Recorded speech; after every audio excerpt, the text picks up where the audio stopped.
Notes from the Upper West Side, a novel by Dan Wrench.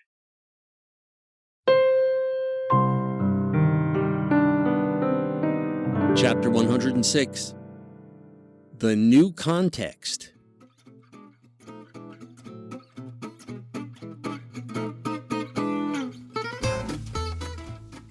It turns out Junior had started going to yoga class. I asked her about it on that same day, the day after I came clean to Parp about Cammy and her snuggle boy. I asked because she just casually started talking about Downward Facing Dog and bought this blue mat she rolled up and tucked away in the corner of our bedroom. So when are you going to these classes? I asked. Lunchtime, She said. It's a freebie.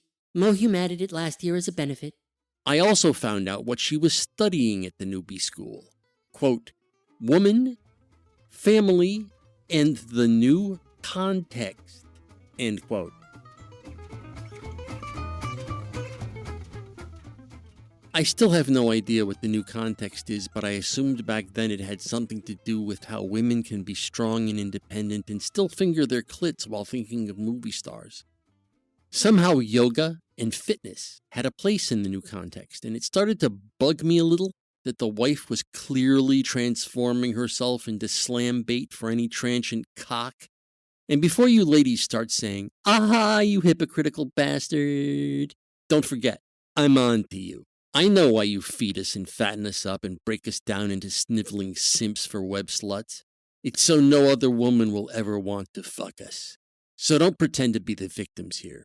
I wanted the wife to have no options at that point, but I didn't start feeding her steaks and cakes and telling her she looks dignified with that paunch.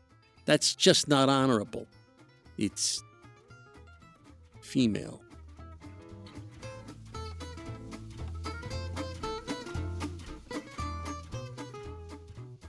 So I don't know.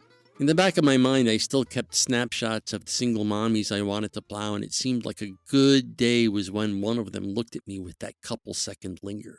And a great day? A great day was when a babe came into the bar and flirted with me. But the day after me and Parp had the conversation about Cammy and Thorpe Chimp, like I said in the last chapter, that day wasn't a great day or even a good day. It was a routine bartender wipes the counter day. I was a worm living a worm's life.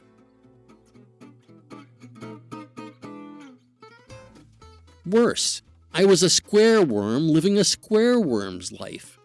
And that night at midnight, I lugged my ass home and checked my email. Nope, nothing. From no one. I almost got out the contact sheet and looked up Cynthia's email, but resisted the temptation. Which, if you know me, you know is kind of a milestone. Right now, while I'm typing this, I'm a little steamed because I'm having these weird feelings of wanting to bend Junior over the kitchen sink and pound her ass until she screams, "Forgive me!" Now that I think of it, the fantasy doesn't end exactly there. I keep pounding Junior through her plaintive cries until I've satisfied both Admiral Ballsy and Captain Think. Admiral Ballsy needs to be satisfied in the usual manly fashion. Captain Think needs to be satisfied in a slightly weirder way I can't explain.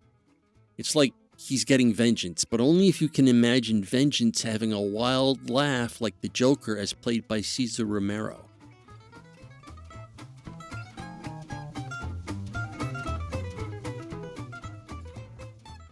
And when I say right now while I'm typing this, I mean right now in the present after Junior called me up to say, Haha, I got cornholed. I think you can tell I hate the bitch. So what does it all mean?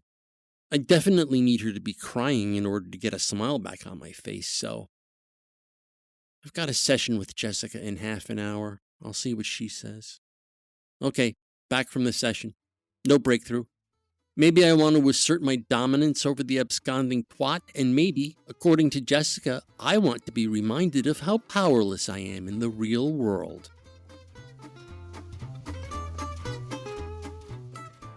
Jessica. Junior. What a pair of cunts. We'll find out which theory is closer to the truth over the next few decades' worth of therapy. which pretty much guarantees I'll be stewing about this same exact subject for at least another 20 years. That's what therapy is good for. It lets you remember all the people in your life you couldn't stand and why you couldn't stand them, so when you meet people like them again, you'll know enough to scurry away. Only in order for that to actually work, you're still reliving a backstabbing you got when you were 8, and secretly making plans to get back at some little bitch who laughed at you in the 6th grade for wearing glasses with lenses that were maybe super thick. Writing this book is all about making sure I remember all the filth, you know? I think I'm going to finish this and get my damn revenge and justice, and then say fuck it to the rest of the therapy. No more Jessicas or Fritzes or Atoms. No more accepting myself. I'm going to retire and reject myself for a few years and see what monster sticks its head out of that ocean.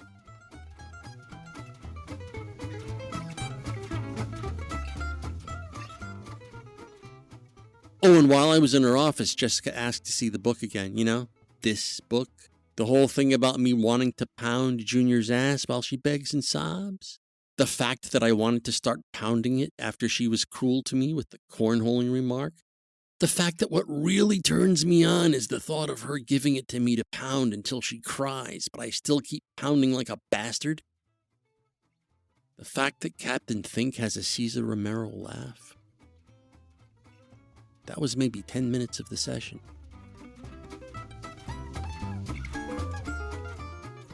The rest was, so can I see it?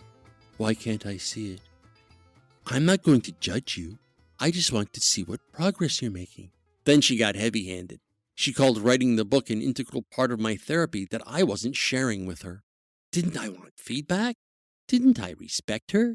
Didn't I want the most help I could get? Jesus, Murgatroyd Christ. So okay, I said to her, I'll think about it. But I really didn't see what choice I had. I'm not one of those people who can live in a constant state of antagonism. Wars of attrition, I usually give up at the first blast of cannon. The thought of seeing somebody all the time and being on my guard or fighting them? Fuck that. Pay them off and move on.